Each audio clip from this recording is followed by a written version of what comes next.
Hello, today is going to be a bit of a different video. I'm going to be just kind of talking. It's going to be more of a commentary video. Today I want to talk about Forsaken updates and everything like that. So just like in every regular game, if you want to keep a game alive, you have to have updates, right? And I feel like that's what Forsaken has been actually kind of failing to do lately.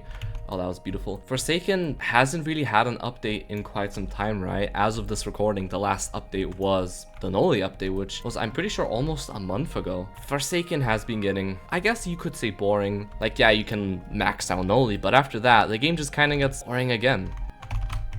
Oh, that's not good. Oh, nice. If Forsaken wants to keep going, Forsaken needs to do more updates. And to do that, I think the best thing what they could do is do weekly or bi-weekly updates in a way. Oh, that's not good. This would, keep the player base alive, right?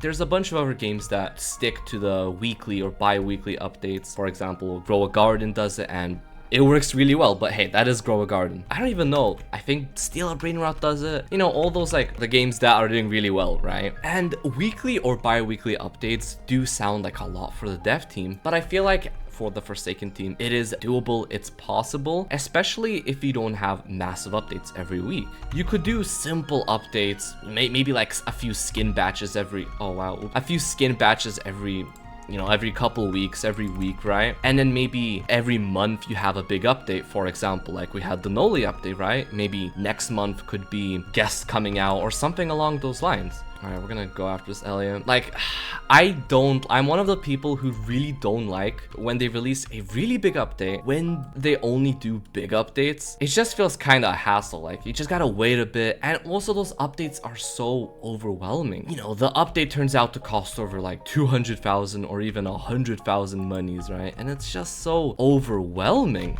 I personally don't like it when we have big updates like that. Like, yeah, it's cool. The hype is there. Noli did a really good job, and I would say the Noli update is probably the best update in Forsaken, just because of how much stuff it added. But then it did feel really overwhelming with how many skins we got. We got a yourself skin in the mix as well. We got 2 yourself skins actually. Oh my goodness. And overall, it did keep the player base busy, made them grind a lot of money and all that. Of course, max out Noli. But updates like that, they just feels too overwhelming. That's why I think Forsaken should do smaller updates, add in a simple skin batch. I know they can hire people. I know they already have a bunch of people who are so down to just grind out a couple skins every week. There could be cooler ways of getting skins in the future if there turns out to be too many skins in the shop. Personally think they have a good team. They have really talented people on the team that could just do a bunch of work for Forsaken, and that could benefit Forsaken a lot. Like, I don't want to say anything bad about Forsaken. Like, Forsaken's been doing really good, and it's been in a very steady place, right? It's been stuck at like 200,000 players like concurrently, and that's so amazing.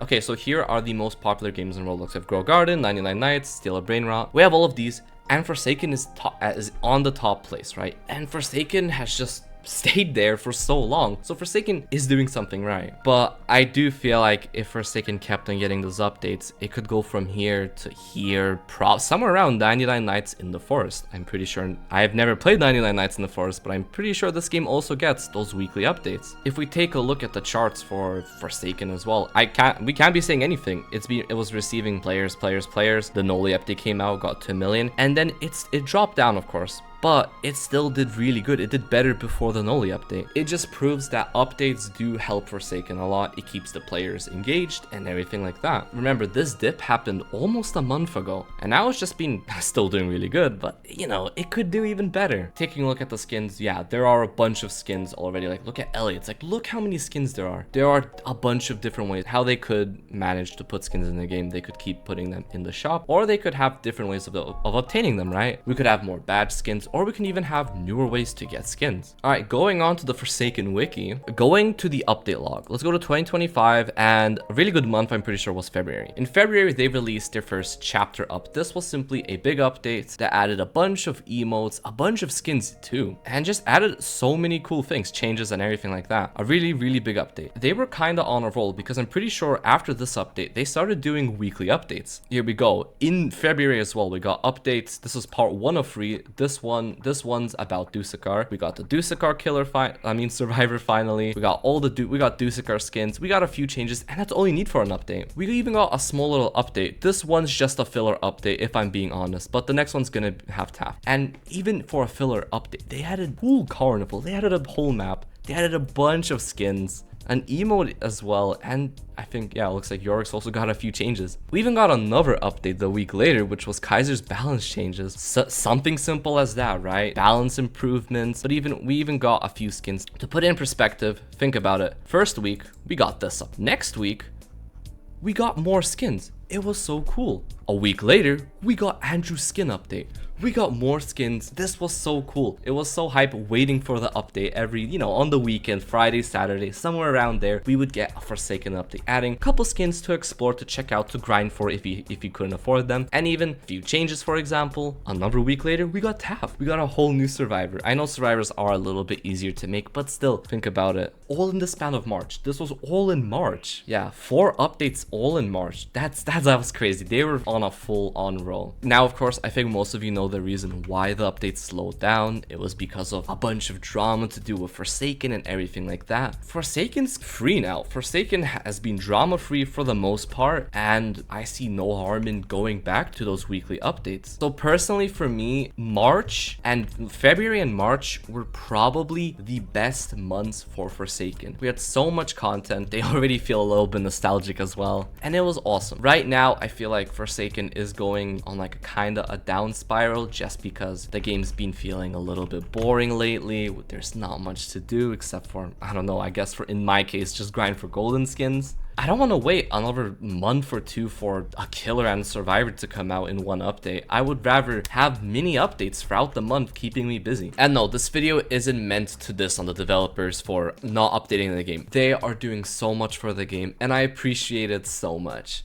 They are really hardworking, and it's cool seeing developers work so hard on a game they really love. For example, a couple days ago, Hytoko actually made a bunch of stuff they want to do for Forsaken, has stated some upcoming updates for the game. This includes, of course, Guest 666 and Veronica. They've also mentioned how they want to do more skins focused on Roblox media and not joke skins, if you know what I mean, or like media not from Roblox. They also want to recode all of Forsaken, it looks like, which is of course going to take a bunch of time, but after a bit, it'll be done. They also want to add more objectives, which is something that I feel like they could do literally next week. UI overhaul, this is something that I definitely want, and of course this one's also going to take a while. Better new player experience. I'm pretty sure this simply means add a tutorial for all the new people, and just make it a lot more friendly for the newer players, and a new game mode. They only mentioned one game mode, it looks like. Yeah, new game mode, not game mode, so hopefully we'll get something soon. But there you go, that's me kind of ranting about Forsaken recently. Just kind of wanted to throw in my 2 cents. Feel free to give out your opinion in the comments. If developers see this, tell me what's behind the scenes if you can in the comments. I would love to know what's happening. Would we ever expect something similar like this, or no, are we gonna stick to monthly big updates? Thanks for watching.